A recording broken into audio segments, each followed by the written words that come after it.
Graça e paz, irmãs. Continuando ainda no mesmo tema do primeiro momento, nós lembramos que começamos com o versículo 29 de Filipenses 1. Porque nos foi concedida a graça de padecermos por Cristo, e não apenas de crermos nele. Então, fizemos a segunda pergunta: padecer por Cristo. Primeiro de tudo, o que é Cristo? Quando os anjos pecaram no céu, eles caíram. Deus não moveu uma palha para redimir os anjos. Pecaram, caíram, ficaram caídos. Mas assim que o homem pecou lá no Éden, Deus imediatamente publicou seu plano, anunciou abertamente que ele tomava para si a causa de redimir o homem, de desfazer o valor da queda. E para isso ele cria um pacote de soluções para restaurar, para resgatar, para redimir o homem. E esse pacote de soluções se chama Cristo. E esse Cristo, então, de começo, centro e fim, de largura, profundidade, espessura e comprimento, é graça. Se nós pensarmos Cristo de Deus, graça de Deus, misericórdia de Deus, não sabemos onde começa um e termina o outro. Tudo é produzido pela misericórdia de Deus na sua graça. Quando Jesus Cristo diz, quando ele faz seu discurso profético de Mateus 24, no Monte das Oliveiras, seus discípulos, ele tinha saído do templo. Enquanto ele estava lá dentro do templo, os seus discípulos estavam olhando as construções do templo lá fora, admirando as construções. Eram pescadores galileus que estavam na mais bela e mais rica construção do planeta Terra. E eles admiravam tudo aquilo. E quando Jesus sai do templo, a Bíblia diz que ele ia saindo, seus discípulos o chamaram para mostrar as construções do templo. Então Jesus Cristo, simplesmente, diante daqueles discípulos tão admirados, jogou um balde de água fria. Disse para eles: não vedes tudo isso? Em verdade, eu vos digo que não ficará aqui pedra sobre pedra que não seja derribada. Os discípulos tomaram um choque. E Jesus Cristo foi andando e desceu e atravessou o vale do Quidrom, subiu o Monte das Oliveiras e se sentou. E os discípulos vieram e se colocaram em volta dele e fizeram 3 perguntas. Primeira pergunta: quando sucederão essas coisas? Segunda: que sinal haverá da tua vinda? Terceira: que sinal haverá da consumação do século? E Jesus Cristo olhou para eles e disse: vede que ninguém vos engane. Quer dizer, vocês querem saber tantas coisas difíceis, mas abram os olhos para o engano, abram os olhos para a mentira, abram os olhos para a aparência das coisas. Porque muitos virão em meu nome dizendo: eu sou o Cristo, e enganarão a muitos. Vocês já viram alguém dizer eu sou o Cristo? Nós vem aquele homem que se diz Henrique Cristo, mas a gente sabe que ele tem problema. Mas nós já vimos na história da humanidade alguns Cristos se levantando. Lembra de Mussolini? Ele saiu, se levantou sendo o Cristo, em outras palavras, sendo o pacote de soluções que a Itália precisava. E criou problema para a Itália. Temos Napoleão Bonaparte, que se intitulou o Cristo no sentido, eu sou a solução para a França. Deixou a França menor do que ele encontrou. Lembramos de Hitler, que se levantou sendo o Cristo para a Alemanha. No momento em que a Alemanha foi obrigada pelo Tratado de Versalhes a pagar todo o débito da Primeira Guerra Mundial, a Alemanha começou a entrar de um abismo em outro abismo, e esse homem se apresenta como o Cristo, a solução para a Alemanha. E quem votou e levantou Hitler não foram os pobres, os camponeses, foram os intelectuais, os ricos, os poderosos da Alemanha, porque acreditaram que ele era o Cristo, que ele era a solução da Alemanha. O que foi que aconteceu com a Alemanha? Ele arrebentou com a Alemanha. Vimos ultimamente no Brasil o presidente Lula dizer que ele era a solução, o Cristo, a fome zero. É possível que esses homens, naquele momento, realmente crescem que eles podiam fazer. Mas sempre eles deixam o país deles muito pior. Porque se intitulam a solução, a única solução, o único Cristo, é aquele que Deus manda. Quando Jesus Cristo levou seus discípulos para as nascentes do Jordão, Cesaré de Filipe, e perguntou quem o povo diz que eu sou, os discípulos disseram, uns dizem que tu és João Batista, outros dizem que tu és Elias ou Jeremias ou algum profeta. Ele disse, vós, quem dizeis que eu sou? E Deus soprou no ouvido de Pedro, tu és o Cristo. Tu és a solução. Tu és o pacote da graça, da misericórdia, da sabedoria de Deus. Então, quando nós vemos, Jesus Cristo diz para eles, muitos aparecerão em meu nome dizendo, eu sou o Cristo, eu sou a solução. E enganarão a muitos. Quando a Bíblia diz aqui que nós recebemos a graça de padecer por Cristo, e não apenas de crermos nele, significa que neste pacote de soluções que é Jesus, Deus planeja a nossa redenção e ele manda Jesus pagar o preço da nossa redenção. E depois Jesus sobe e envia o Espírito para tomar esta redenção e aplicar a cada um de nós. E nisso nós estamos inseridos. Como filhos, estamos inseridos. Inseridos. Por quê? Porque Jesus Cristo diz, assim como o Pai me enviou, eu vos envio. Assim como o Pai me enviou para ser o canal da sua graça, eu vos envio para serem o canal da graça. Hoje o canal da graça de Deus somos nós. É a sua igreja.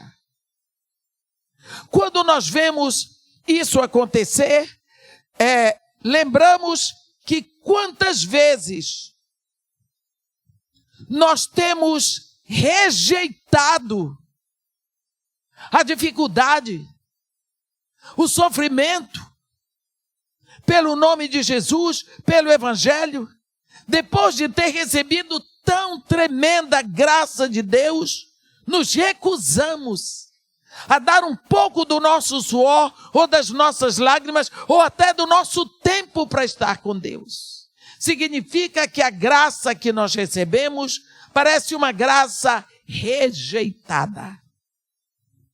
É boa a graça de Deus para sabermos, estamos salvos, temos herança, estamos assentados nas regiões celestiais para fazer o quê? Parece que nós não entendemos que sermos atingidos pela graça de Deus, somos chamados a uma situação tão superior que saiu de nós toda a preguiça, todo o desejo do bem-estar mundano. Nós fomos transportados do império de trevas para o reino do Filho do seu amor. Isso tudo faz parte da nossa vida como resultado de termos sido atingidos pela graça de Deus. Há um momento em que Jesus Cristo escreve para a igreja em Éfeso, no capítulo 2 de Apocalipse, ele diz: conheço as tuas obras, tanto o teu labor, como a tua perseverança, e que não podes suportar a homens maus, e que puseste à prova os que a si mesmo se declaram apóstolos e não são, e os achastes mentirosos. Tens perseverança e suportastes provas por causa do meu nome, e não te deixaste esmorecer. Tenho, porém, contra ti, que abandonaste o teu primeiro amor. Tenho, porém, contra ti. Ora, se Deus é por nós, quem será contra nós? Mas se Deus é contra nós, quem será por nós? Lembra-te, pois, de onde caíste, arrepende-te e volta à prática das primeiras obras. É interessante que quando você olha para essa igreja, você vê uma igreja completamente inserida na graça, respondendo positivamente à graça de Deus, deixando claro que ela recebeu e ela produz de acordo com aquilo que recebeu. Mas de uma hora para outra ela começa a negligenciar. Você lembra, desde o seu primeiro encontro com Jesus, como você ficou tocado pelo seu amor? Quando você tomou conhecimento de ter sido atingido por essa graça? Quando você tomou conhecimento da intensidade dessa experiência de Deus que vem e que rasga seu filho lá na cruz para dar passagem para você, para trazer você. É tão bom isso. Quando nós vemos Jesus Cristo dizer: Pai, se for possível, afasta de mim este cálice. Deus diz: não, porque eu quero atingi-los a todos. Assim como Deus rasgou o Mar Vermelho para que o povo de Israel pudesse atravessar, e Deus assim deu livramento físico para eles, Deus rasga seu filho lá na cruz para que através dele nós tenhamos livramento espiritual. É tão lindo ver quando Deus, lá na cruz, quando Jesus Cristo diz: tudo está consumado, eu fiz tudo, paguei todo o preço. Pai, nas tuas mãos eu entrego o meu espírito, e morre. A Bíblia diz que uma mão invisível se estende até a cortina que separa o santo dos santos do santo lugar. A Bíblia diz que era uma cortina de linho retorcido, linho fino, mas parecia um carpete. De uma extremidade à outra, e lá de cima para baixo, E aquela mão invisível rasgou essa cortina no meio e separou, escancarou a arca, que representa a presença de Deus, com propiciatório de ouro com os querubins. Era como se Deus tivesse, e Ele estava ali dizendo: venham, podem vir para mim. O acesso está novamente aberto. O acesso que foi impedido quando o homem se separou de mim pelo pecado. Eu abro o acesso no corpo do meu filho. Venham, podem vir. O que nós fizemos para isso? Nada. Deus fez tudo. Mas parece que Deus continua dizendo: venha, venha. A minha pergunta é: você tem ido? Você está indo? Qual é a resposta sua a essa maravilhosa graça que lhe atingiu? Foi de graça. De graça recebeste. De graça dai. Nós ficamos tão seguros da graça de Deus. Ficamos tão seguros do amor de Deus. Ficamos tão seguros de que somos a menina dos olhos de Deus, que o frescor dessa linda experiência, desse lindo encontro de amor, dessa entrega eterna, vai se tornando tão moderada. E por que não dizer tão desbotada? Como nós vemos Jesus Cristo dizer aqui: tenho, porém, contra ti, no versículo 4, que abandonaste o teu primeiro amor. Abandonar não é jogar fora de uma vez. Abandonar é ir se afastando pouco a pouco. Todo dia você se afasta mais um pouco. Você que orava 15 minutos, já não tem tempo para 15, vai para 12, vai para 10, vai para 8. E depois deixa para de noite eu estou cansado, eu deixo para amanhã. E assim você vai abandonando pouco a pouco. Abandonar é ir colocando ao lado, já não está no centro. Nós vemos isto acontecer num outro exemplo da Bíblia lá em Cantares. Aquela mulher que representa a igreja se volta para aquele rei que é Jesus e se rende à sua graça. Ela ouviu falar de Jesus. Ela diz: por isso as donzelas te amam. Leva-me após ti, apressemo-nos. Ela se rende, ela se entrega, ela é bem recebida. Chega o momento que ela diz em seguida: ele me leva à sala do banquete. O seu estandarte sobre mim é um amor. Sustentai-me com passas, confortai-me com maçãs, pois desfaleço de amor. Sabe o que é a sala do banquete do rei? Só entra monarca. Só entra quem tem título. Só entra quem tem sangue real, nobreza. Toca, anuncia a chegada da rainha da Etiópia. Levanta-se o estandarte da Etiópia e vai e conduz a monarca até o seu lugar na mesa do rei. Anuncia a chegada do rei da Arábia Saudita. Levanta-se o estandarte da Arábia Saudita, conduz o monarca até o seu lugar. Anuncia a chegada de Edmeia. Cadê estandarte? Não tem nada, não tem procedência, não tem nobreza, não tem trono, não é ninguém. O rei se levanta, me abraça e me conduz até o lugar. O meu estandarte, o que me dá dignidade é o amor dele por mim. Isso é graça.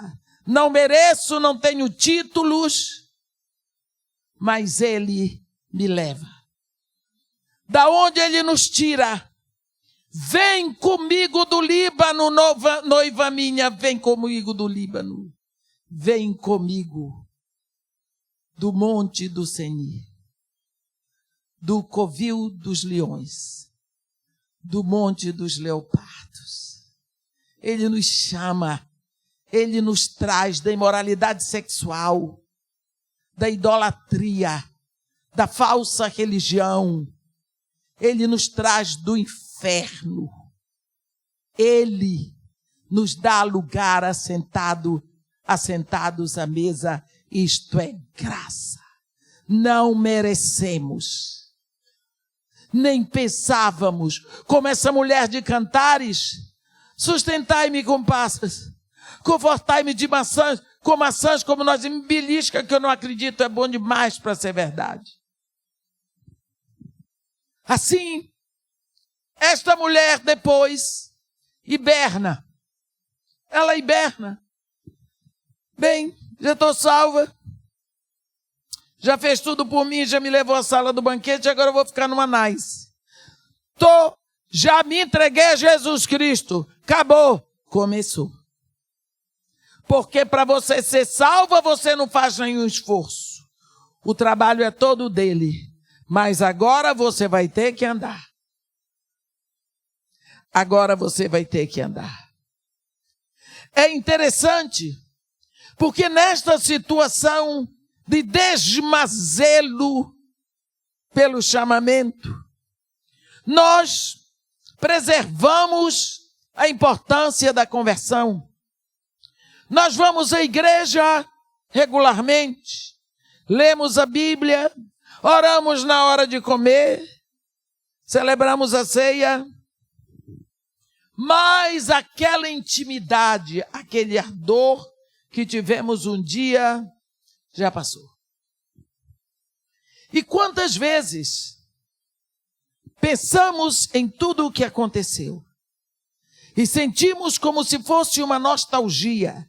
Nostalgia é uma palavra que vem de dois vocábulos gregos, nostos e algos, que significa saudade de casa.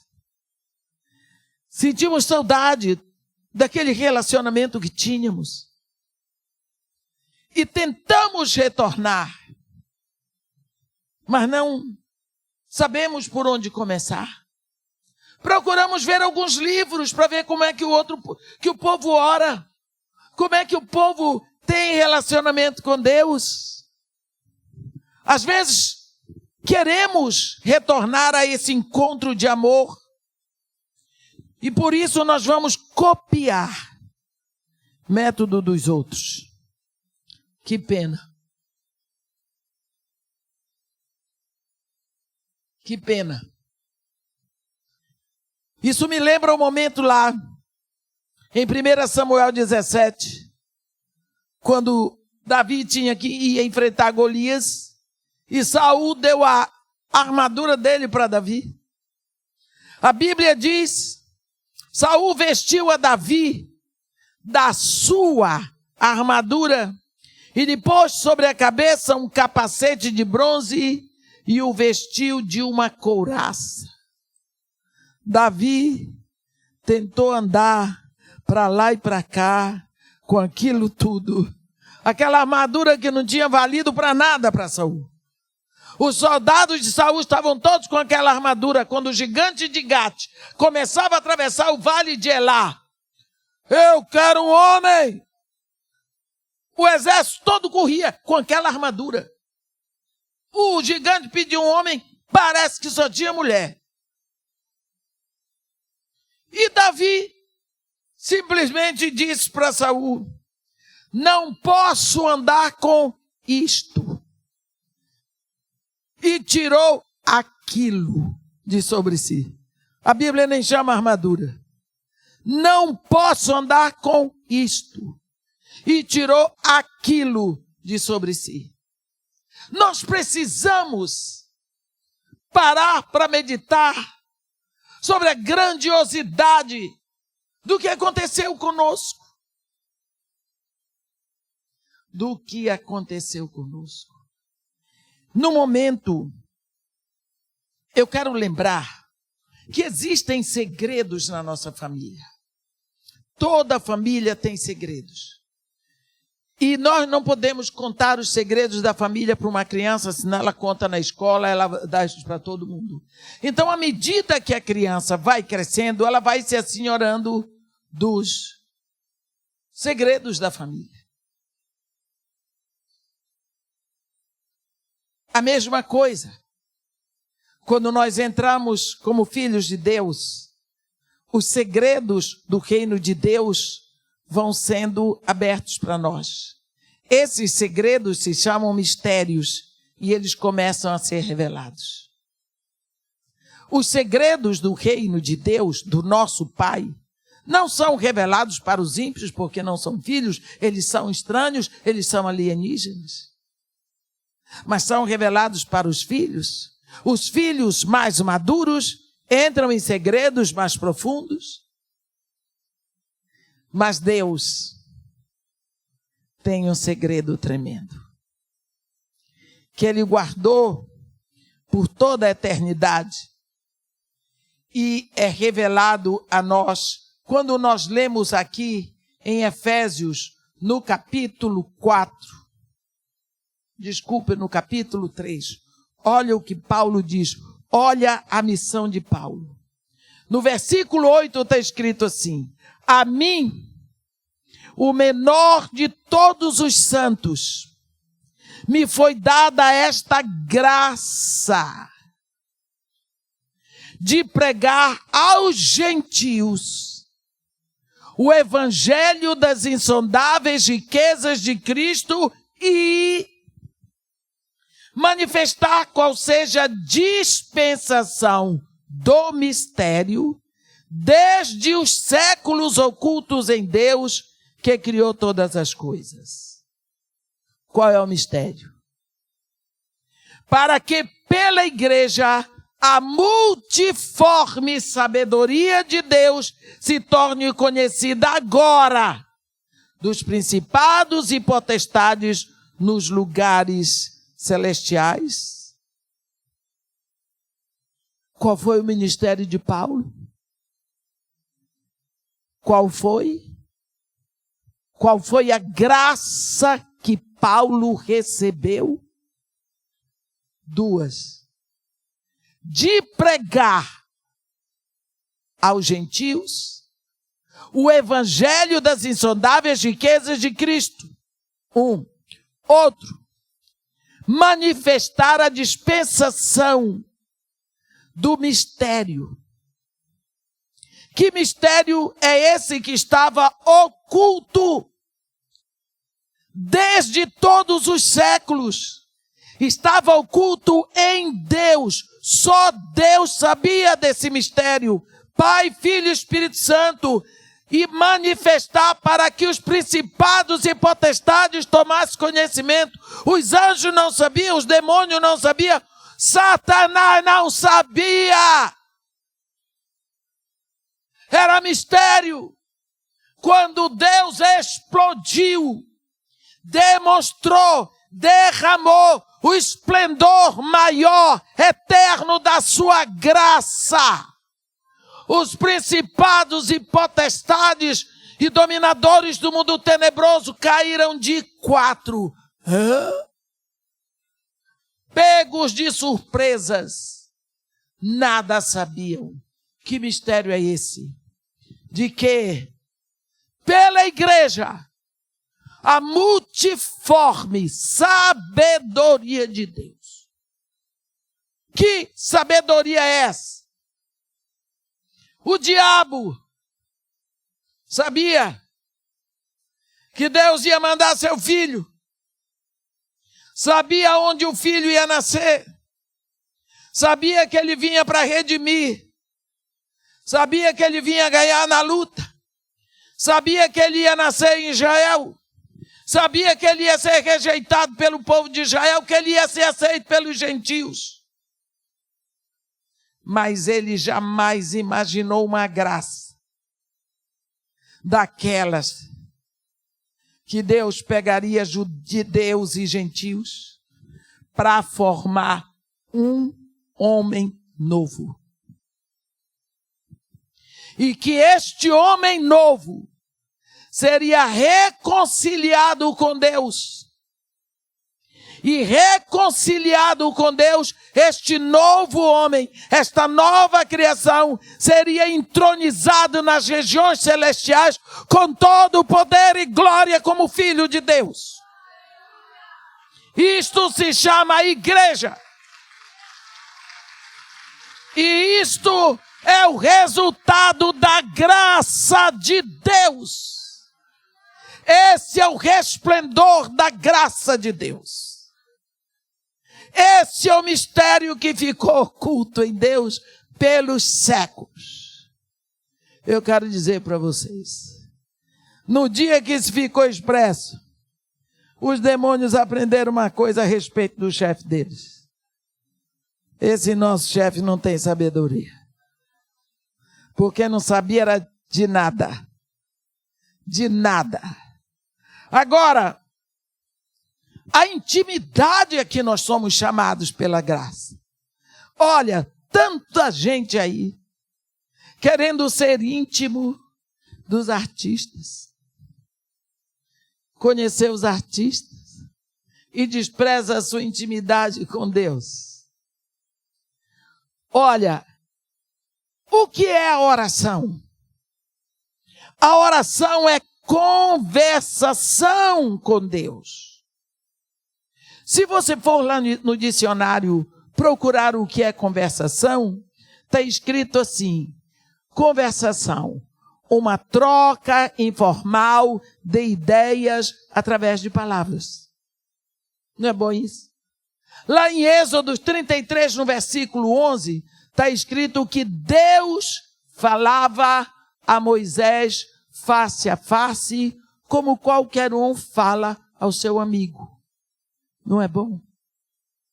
Você vê que lindo modelo esse de intimidade. Face a face. Falar com seu amigo. Por que você tem que copiar modelo dos outros, jeito dos outros? Se Jesus Cristo revelou Deus para você como Pai, se tem uma coisa que me ofende é chegar na igreja e ver uma pessoa dizendo Deus, eu digo, não é o Deus que eu adoro. O Deus que eu adoro é meu Pai. Foi Jesus que me ensinou isso. Quando orardes, dizei Pai. Quando vocês estiverem juntos, vocês digam Pai nosso. Mas tu, entra no teu quarto e fecha a porta. Desliga o celular. E ora ao teu Pai em secreto. E o teu Pai que te ouve em secreto te recompensará.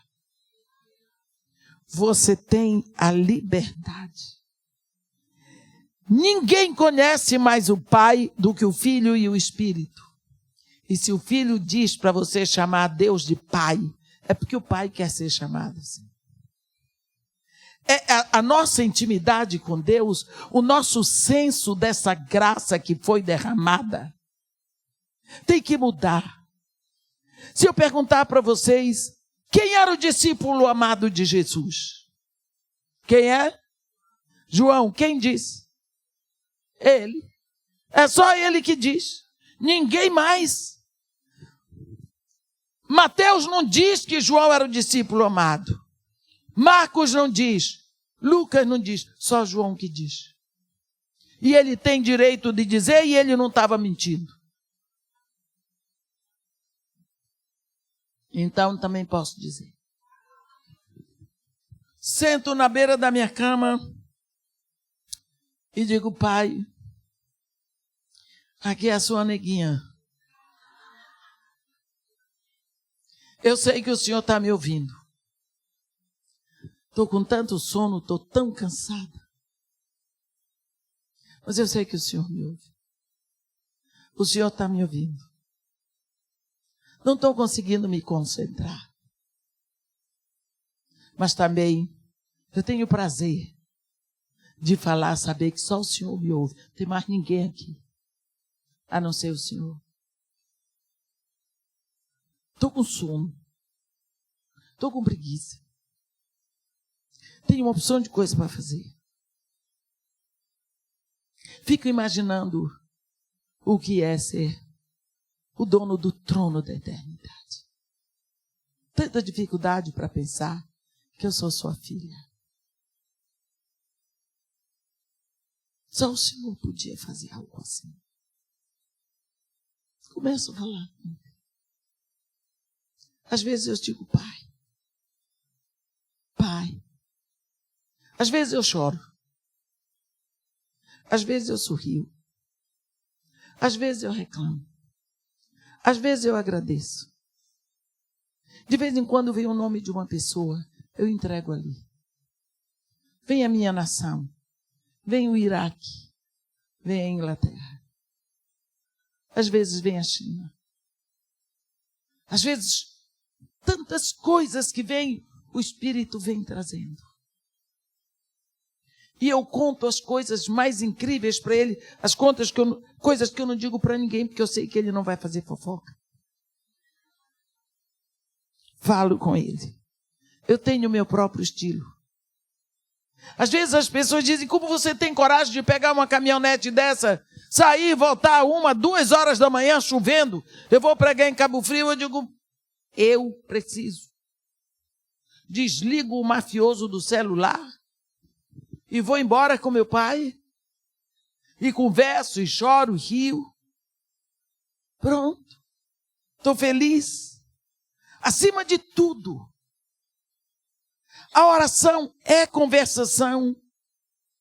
Nós precisamos saber que Deus é o Criador de todos os universos visíveis e invisíveis, mas Ele se fez nosso Pai. Quer que eu lhe diga? Não foi você que inventou isso, não. Foi Ele. Foi Ele que inventou essa história toda. Jesus Cristo um dia fala sobre esta graça de uma maneira espetacular. Ele olha no rosto dos seus discípulos e diz, ei, calma. Não foste vós que me escolhestes a mim. Negativo. Pelo contrário, eu vos escolhi a vós. E vos designei para que vades e dê fruto e o vosso fruto permaneça. Quer dizer, quem chamou vocês? Fui eu. Quem escolheu vocês? Fui eu. Quem inventou essa história, Deus está dizendo para você, de você ser meu filho, fui eu. Fui eu. Então, como você recebe?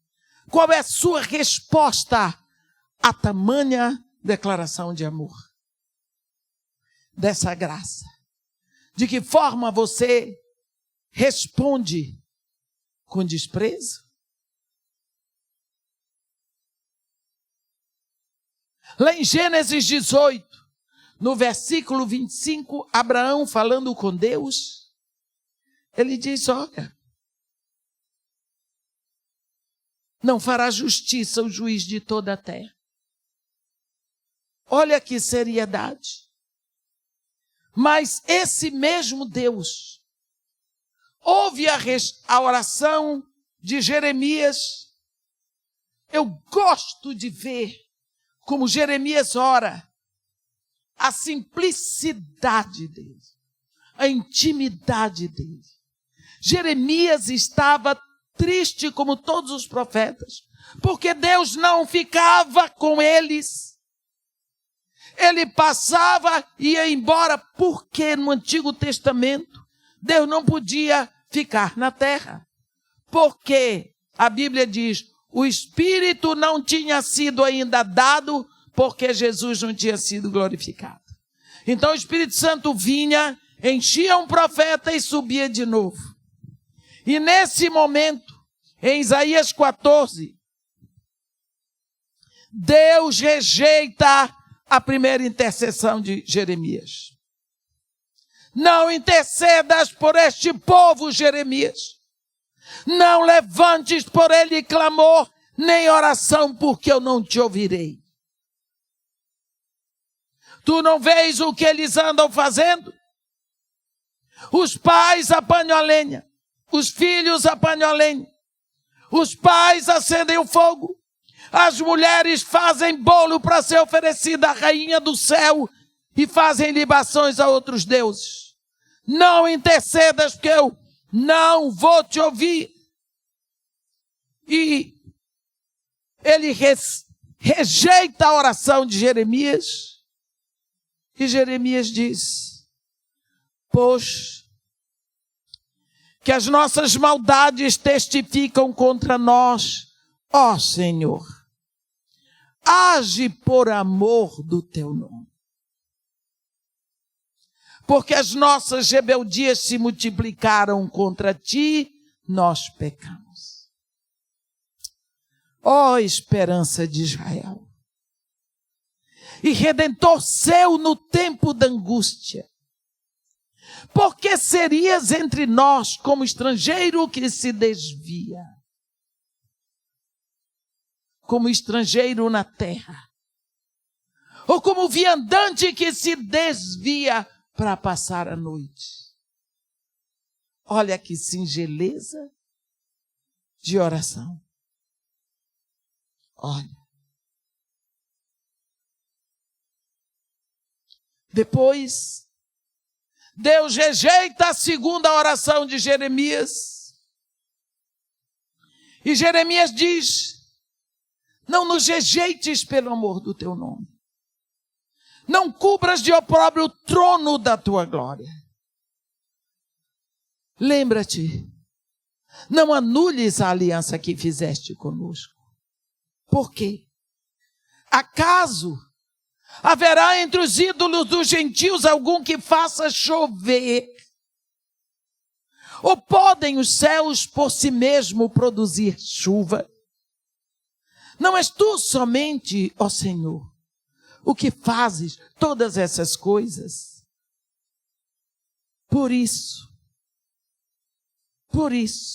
em ti esperamos, porque tu fazes todas essas coisas. Você já viu uma oração tão singela? Precisa você chegar para Deus e fazer um discurso maravilhoso, como se você estivesse pregando na ONU? Hein? Não precisa. Deus não está interessado na sua cultura. Deus quer só o seu coração e o seu relacionamento de filho. É a forma de você responder ao derramar da graça dele. Porque ele derrama amor. E amor só se responde com amor. Eu gosto quando Deus, por boca do profeta Oséias, ele diz, ele fica perplexo com a atitude de Efraim. E ele diz: atraiu-os com cordas humanas, com laços de amor. Fui para eles como aquele que alivia o jugo de sobre as suas queixadas, e inclinei-me para dar-lhes de comer. Você está vendo a ternura do amor de Deus, que só quer de volta amor, intimidade.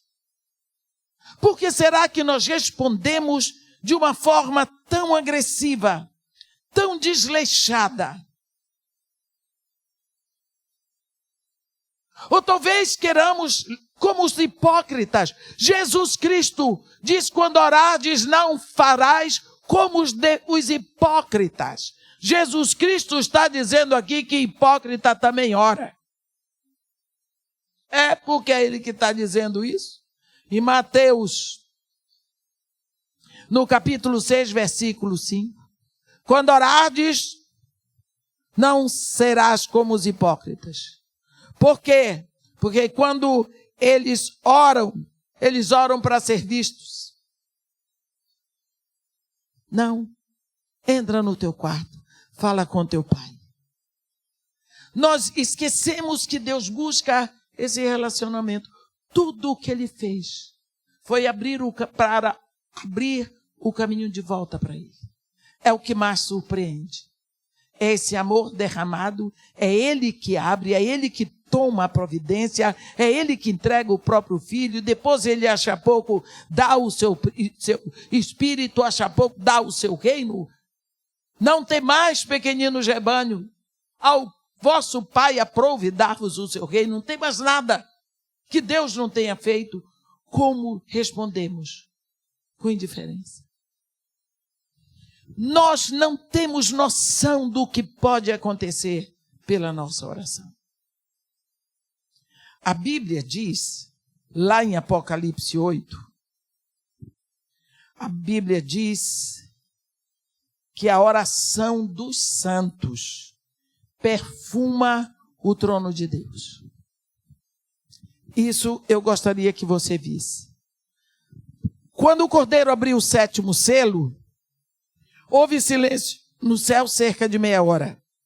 Então vi os 7 anjos que se acham em pé diante de Deus, e lhes foram dados 7 trombetas, um para cada um. E depois que esses 7 anjos, cada um está com a sua trombeta, entra um anjo. Entra um outro anjo que não faz parte do grupo dos 7. A Bíblia diz, veio outro anjo no versículo 3.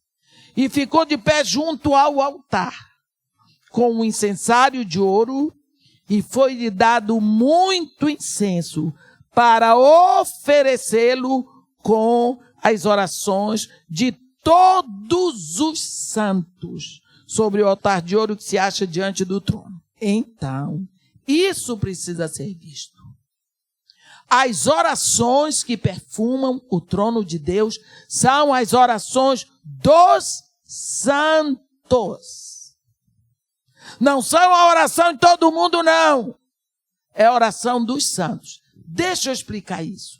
Não existe na Bíblia nenhuma menção que nos dê autoridade para pensar que santo é quem já morreu. Não. Quando você lê, dá uma olhadinha. Aqui na carta, eu vou dar um exemplo, porque a gente está falando muito na carta aos Efésios. Olhe bem. Paulo, apóstolo de Jesus Cristo por vontade de Deus, aos santos que vivem em Éfeso. Vivem em Éfeso e fiéis em Jesus Cristo. Esta carta é para os santos, para aqueles que eram salvos. Esses santos estavam ali para ouvir a carta. Nenhum tinha feito milagre. Estava todo mundo lá ouvindo. Porque santo é aquele que foi separado pela graça de Deus.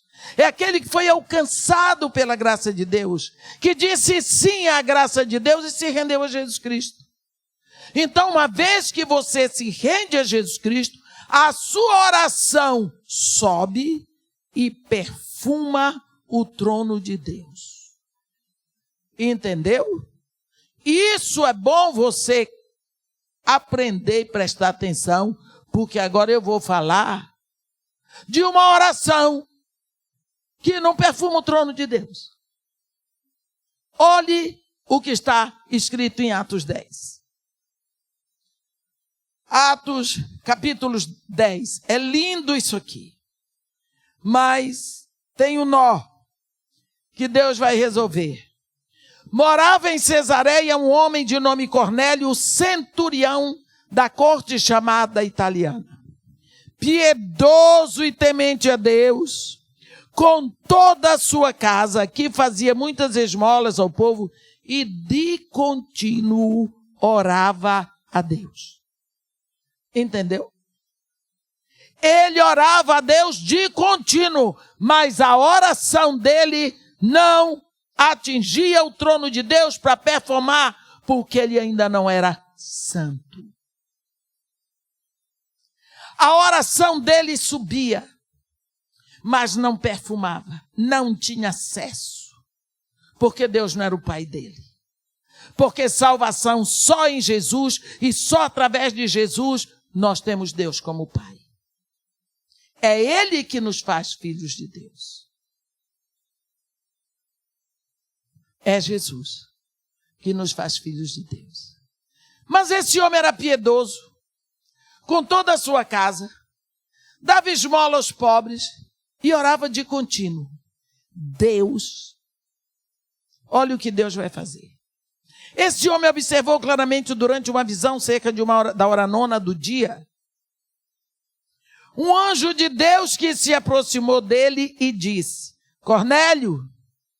Este, fixando nele os olhos e possuído de temor, perguntou: o que é, Senhor? E o anjo lhe disse: as tuas orações e as tuas esmolas subiram para a memória diante de Deus, mas não perfumam o trono de Deus. Mas Deus vai tomar providências. Agora envia mensageiros a Jope e manda chamar Simão, que tem por sobrenome Pedro. Ele está hospedado com Simão curtidor, cuja residência está situada à beira-mar. Deus tomou providências. Deus dispensa um anjo para ir falar com Cornélio. Para Cornélio mandar chamar Simão Pedro. Deu o endereço da onde Simão Pedro estava. Para Simão Pedro vir à casa de Cornélio para pregar Jesus Cristo. Para esse povo se converter e se tornar filho de Deus. Daí em diante, quando ele orasse, a oração dele ia perfumar o trono de Deus. Entendeu como é que Deus faz? Porque anjo não prega o evangelho, quem prega é um. Deus disse: manda chamar Simão por sobrenome Pedro, que está hospedado na casa de Simão, curtidor, à beira-mar. Deu o endereço certinho, tivesse CEP ele ia dar. Cornélio não duvidou, reuniu a sua casa toda, seus amigos todos, e mandou chamar Pedro e ficou esperando. Quando Pedro chegou lá, teve uma porção de coisa, mas não vou falar, só quero dar esse exemplo. Então, Pedro perguntou tudo e Cornélio explicou, e no versículo 33, Cornélio diz para ele: portanto, sem demora mandei chamar-te e fizeste bem em vir. Agora, pois, estamos todos aqui na presença de Deus. Olhe bem, não é na tua presença, é na presença de Deus, prontos para ouvir tudo o que te foi ordenado da parte do Senhor. Eu aprendi tanto com isso no início da minha vida pregando o evangelho. Estamos todos aqui na presença de Deus, prontos para ouvir tudo o que te foi ordenado da parte do Senhor. Eu passei a ter cuidado com isso, de entregar tudo o que Deus põe no meu coração para a igreja. Só isso. Porque eu penso, as pessoas saíram de casa, deixaram sua família, deixaram seu conforto, gastaram dinheiro para vir até aqui. Eles estão esperando o que Deus vai falar com eles. Eu tenho que entregar. Pedro começou a falar de Jesus. A Bíblia diz que o Espírito Santo não deixou nem Pedro acabar. A Bíblia diz no versículo 44, ainda Pedro falava essas coisas quando caiu o Espírito Santo sobre todos os que ouviam a palavra. Pronto. O Espírito Santo entrou em ação, resolvido. Cornélio foi convertido com toda a sua casa, seus amigos. Daí em diante, a oração dele era perfume no trono de Deus. Porque agora ele é filho. Foi alcançado pela graça. Foi alcançado pela graça. Por que que isso não acontece na sua casa? Por que não acontece na sua vida? Porque esse homem ainda não tinha sido alcançado pela salvação, mas de contínuo orava a Deus, porque era piedoso com toda a sua casa. Olha o que acontece. Quando você ora, os céus se abrem para você. O inferno treme porque uma coisa nova vai acontecer aqui na terra.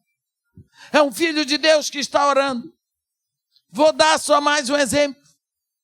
No capítulo 16 de Atos, tem um momento glorioso em que Paulo com a sua turma, eles estavam se deslocando.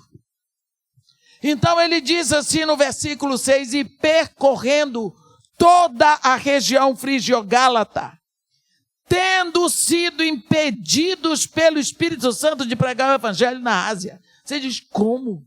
O Espírito Santo estava impedindo de pregar o evangelho na Ásia? Por que o Espírito Santo estava impedindo?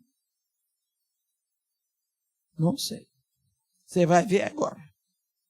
Você vai ver agora. Aí ele diz, defrontando Mísia, tentaram ir para Bitínia, mas o Espírito de Jesus Cristo não o permitiu. O que é isso? Eles tentam ir para a Ásia e o Espírito Santo diz negativo, para cá não. Eles mudam a direção para ir para lá, o Espírito de Jesus Cristo diz por aqui não. Ficaram ali. Que coisa, né? Para onde eles iam? De noite, Paulo tem uma visão. Um anjo. Olha o que este anjo fez. Este anjo se fantasiou de Macedônia. Para você ver a que extremos chegam os céus por causa da oração de um homem. Um anjo. A Bíblia diz à noite sobreveio a Paulo uma visão na qual um varão macedônio estava em pé e lhe rogava. Não é pedia, não, é rogava. Dizendo, passa na Macedônia, ajuda-nos. O anjo estava rogando para Paulo ir para Macedônia. Mas por que este anjo estava desse jeito? Tinham as mulheres orando mesmo. As mulheres oravam, mas a oração delas não perfumava o trono de Deus, porque elas não eram filhas de Deus. Elas não conheciam ainda a fé em Jesus Cristo. Não tinham sido acertadas pela graça. E a mulherada orava. E o anjo ficou doido. E o Espírito Santo disse para cá não vai. O Espírito de Jesus Cristo para lá não vai. E ali ele entendeu que tinha que ir para Macedônia. Quando foi no sábado, a Bíblia diz que aconteceu que indo nós para o lugar de oração, no sábado saímos da cidade para junto do rio, onde nos pareceu haver um lugar de oração, e assentando-nos falamos às mulheres que para ali tinham concorrido. O que significa? Falaram de Jesus, a mulherada se rendeu a Jesus Cristo, elas foram batizadas, e Lídia já entrou na brecha pedindo a Paulo que a turma pudesse se hospedar na casa dela. E ali nasceu a primeira igreja na Europa, na casa de uma sacoleira que orava. Comprava púrpura em Tiátira e vendia em Filipe. A igreja que apoiou o ministério de Paulo na Europa. Você viu o que acontece? Quando a pessoa ora, Deus toma providências. Por quê? Porque Ele quer. É Ele que quer. Não é Ele que precisa. Nós precisamos e Ele quer. Quantas vezes nós esquecemos dessa aproximação? Porque, como diz o profeta, o teu amor é como o orvalho da manhã, que cedo passa. Passa. Nós somos tão fúteis no nosso relacionamento, porque nós não procuramos mergulhar na graça. Quando a igreja em Éfeso começou a cair do seu status de noiva, o nível de intimidade com Deus começou a decair. Começou, então, a igreja a procurar atividades. conferências, eventos. Sabia? Já tem igreja por aí que tem pastor de evento só. É tudo vento. Fica evento. Evento. Sabe o que é isso? Isso é como cinza sobre o altar. Quando você pega um altar onde já queimou o sacrifício, onde Deus respirava dali o suave perfume da oferta para ele. Era tão bom. Mas depois, quando o fogo vai apagando, chega um momento que só tem cinza. A cinza indica que ali já queimou um fogo. A cinza indica que ali já houve sacrifício. Mas agora é só cinza. Só cinza. Tudo o que precisava para essa igreja retornar ao amor genuíno, cheio de ardor, do início, porque a ortodoxia continuava. A ortodoxia foi preservada, mas a intimidade já era. Se foi. E aí, conheço as tuas obras, o teu labor, o teu trabalho, tua perseverança, que não podes suportar homens maus, e que puseste à prova os que a si mesmos se declaram apóstolos e não são, e os achastes mentirosos. Tenho, porém, contra ti, que abandonaste o teu primeiro amor. Tens perseverança? Mas e daí? Tudo que ele viu foi que o alicerce estava com problema. Não tinha mais. Eu sempre digo que o lema dessa igreja é lar. L de lembrar, A de arrepender, R de retornar. Lembra-te de onde caíste, arrepende-te e retorna. Porque senão vai ficar tudo escuro.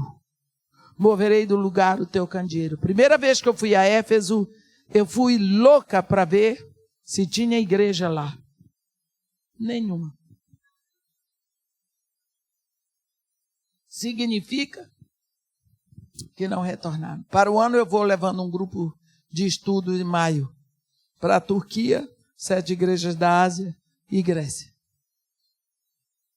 E essas coisas todas vão sendo estudadas em cada cidade. Não retornaram. Jesus olhou para aquela igreja e o coração dele doeu.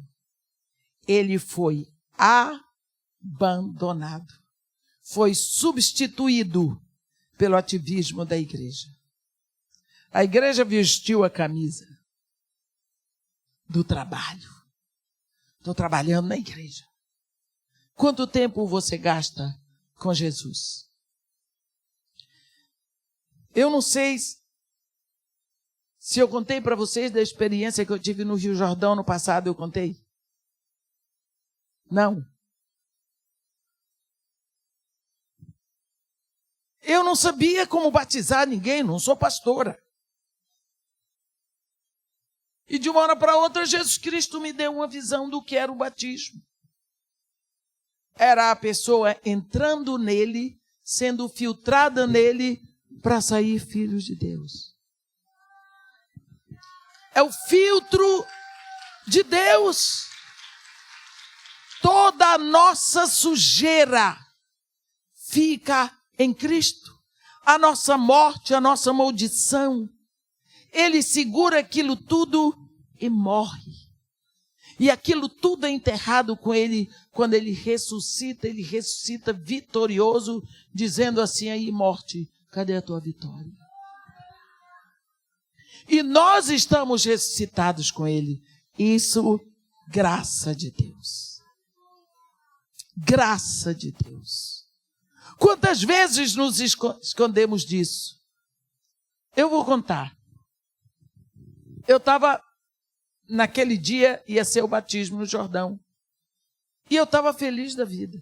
Eu venho de uma denominação tão tradicional que eu nunca na minha vida pensei, eu simplesmente aceitei. É pastor que batiza, é pastor que serve a ceia, é pastor que faz enterro. Pronto. Quando eu chego lá, eu disse para minha nora, porque a minha nora sempre vai comigo, que como preletor eu tenho direito de levar um acompanhante, eu levo a minha menina, não é? E eu disse para ela, hoje eu vou ter uma tarde de rainha. Ela disse, como? Eu disse, é porque vocês vão lá para dentro do Jordão e eu não vou fazer nada, então eu vou olhar para vocês, sentada na beira do Jordão, tomando um grande copo de suco de romã. Ela disse, vai firme, Pabu, vai firme, Pabu, aproveita. Quando eu já vou estar todo mundo, aquela filha de mulher, tudo vestido de branco, dentro do Jordão para ser batizado, eu vou andando para comprar o meu copo de suco de romã. Chega a Helena, vocês conhecem a Helena, né? Helena Tanuri. Baixinha, magricela. Vira para mim, de meia. Eu disse, que foi, pastora? Você não está vestida? Aí eu disse, eu estou. Vestida com a roupa para entrar no Jordão? Eu disse, eu não vou entrar. Como? Ela tomou um susto. Eu disse, eu não sou pastora. Quem disse que é só pastor que batiza? Minha cabeça fez assim, nos versículos da Bíblia. E eu achei um versículo. Fazei discípulos de todas as nações, batizando e ensinando tudo o que vos tenho ensinado. Eu disse, pronto. Se eu faço discípulo, eu tenho que batizar. Então não é só pastor que batiza. Eu tomei um choque, olhei para Helena, mas me deu tanta raiva dela. Porque eu não sei batizar. O que é que eu ia batizar sem saber? Todas as vezes que tem batismo, eu saio de perto, que eu não sou pastora, eu não preciso aprender. Não sabia nem por onde começar. Aí começou a minha luta interior. Ela passou o braço assim em mim e foi me arrastando. Vamos nos vestir. Ela era pastora. Ela é a pastora. Ela é a líder. O que é que eu ia fazer? Eu podia dizer, Helena, acabou aqui, não vou, acabei. Mas eu não posso fazer isso. Se eu não obedeço o pastor que eu vejo, como eu vou obedecer o pastor que eu não vejo? Além do mais, Deus diz, tudo que passar debaixo da vara do pastor, santo será o Senhor. A Helena não tem noção do que aconteceu no meu coração. Segunda-feira passada, eu estava lá na casa dela tomando café com ela, olhei para a cara dela, ainda vou conversar com ela sobre isso. Ela não tem noção do pânico que eu fiquei com raiva dela naquela hora. Botei aquela mortalha branca, clamando a Deus, Senhor, vem em meu socorro. O Senhor não me trouxe aqui para passar vergonha. Eu não sei o que fazer. Eu queria voltar o tempo para não vir para cá, para não estar aqui nessa situação. Na minha idade, passar vergonha. Entrei no Jordão reclamando. E aquela fila de mulher, tudo chorando. Quando eu cheguei, Helena veio para mim e disse, olha, eu estou te dando o André. André era um irmão nosso, que era assim um piano de cauda, sabe? Aquele grandão. Ele não é gordo, mas é grandão. Para te ajudar, porque senão quando eu fosse levar uma mulher dentro d'água, eu ia com ela. Helena disse, você vai junto. Então, e ele também não podia ficar pegando nas mulheres, porque ele é homem. Então ela disse, ele te segura, você segura a mulher. Porque para me segurar eu sou velha, não tem problema. A gente tem que pensar isso tudo. E foi aí que eu disse, Senhor Jesus, eu só dependo do Senhor. Levanta uma irmã daquelas que só Deus tem filho de todo jeito, não sei como ele aguenta, mas... Oh, Senhor, Deus meu Pai, era a primeira da fila. Ela teve o momento dela. Há 17 anos atrás, lá em Maryland, Eu ouvi um vídeo desta mulher pregando, Edmeia Williams. E naquela pregação eu me rendi a Jesus Cristo. E na hora que eu me rendi a Jesus Cristo, eu lhe chamei de Pai e eu lhe pedi como filha, que eu queria ser batizada por ela no Rio Jordão.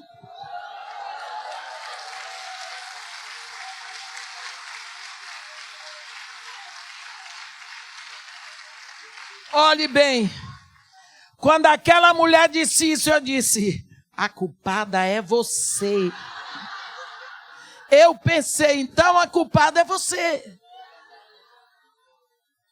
E quando eu vi que a pastora Helena Tanuri e a Edmeia estavam trazendo um congresso de mulheres para fazer aqui em Israel, pregando a palavra de Deus, andando em Israel, eu disse, Pai, agora eu quero, me ajuda, abre as portas para mim. O Senhor abriu e hoje eu estou aqui. E hoje será cumprida a promessa que o Senhor me deu como Pai no meu pedido no dia da minha conversão. Edmeia Williams vai me batizar. E eu pensei, eu olhava para aquela mulher e pensava, ela pensa que eu sei tudo, eu sei que não sei batizar. Vocês não sabem o que é isso. A gente tem que fazer as coisas sem saber por onde começar. E a Helena olhando para a minha cara e eu com cara de uma raiva dela. Naquela hora, veio uma visão. Eu vi uma cruz assim. Uma cruz. E aqui, em vez dos braços estarem assim, eles estavam assim, mais para cima. Eu só via que era um homem. E era Jesus.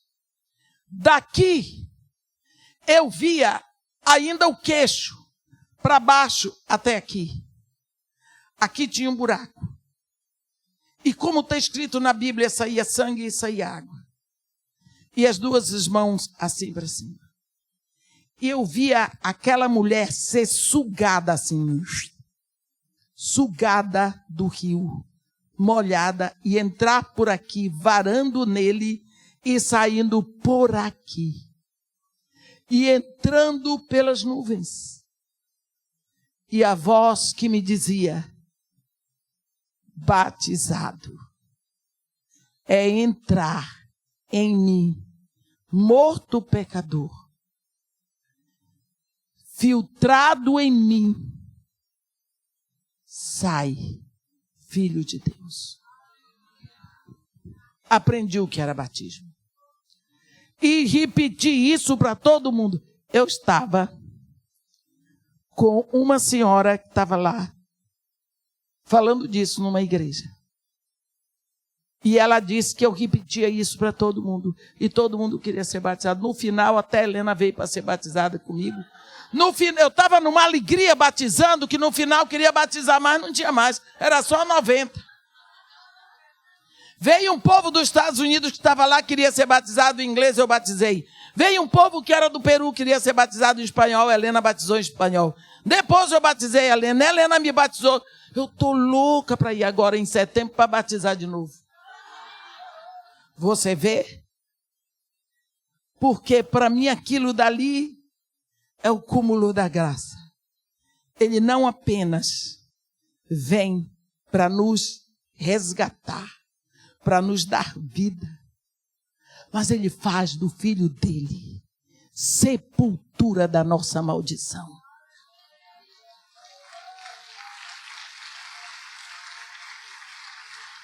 Faz do Filho dele a sepultura da nossa morte, a sepultura da nossa maldição, porque nós somos filtrados. A nossa morte, a nossa maldição fica nele. Isso é graça. Como estão as coisas entre você e Deus. Uma vez que você recebeu a graça de padecer por Cristo e não apenas de crer nele. O que você tem feito para manifestar a Deus a gratidão por essa graça? O que você tem feito? De que forma você tem que dizer? A Bíblia diz: te direi ao Senhor, por tudo o que me tem feito, levantarei o cálice da salvação e invocarei o nome do Senhor. De que forma você tem falado a Deus dessa graça? De chegar ao ponto máximo de dar o seu filho, de dar o seu reino, de dar o seu espírito e de estar esperando por nós. Vem. Será que nós estamos indo? Será que falamos com Ele, que aceitamos esse presente? De que forma nós estamos usando esse presente? De que forma nós estamos dizendo a Ele que valeu a pena? É preciso que nós aproveitemos esses momentos em que a igreja cria condição de deixarmos a nossa casa para meditar sobre essas verdades. Às vezes você está sendo levada, como a Bíblia diz, um abismo chama outro abismo no flagor das suas catadupas. Você está sendo levado. Não tem tempo para parar. Jesus Cristo conta que certo homem descia de Jerusalém para Jericó.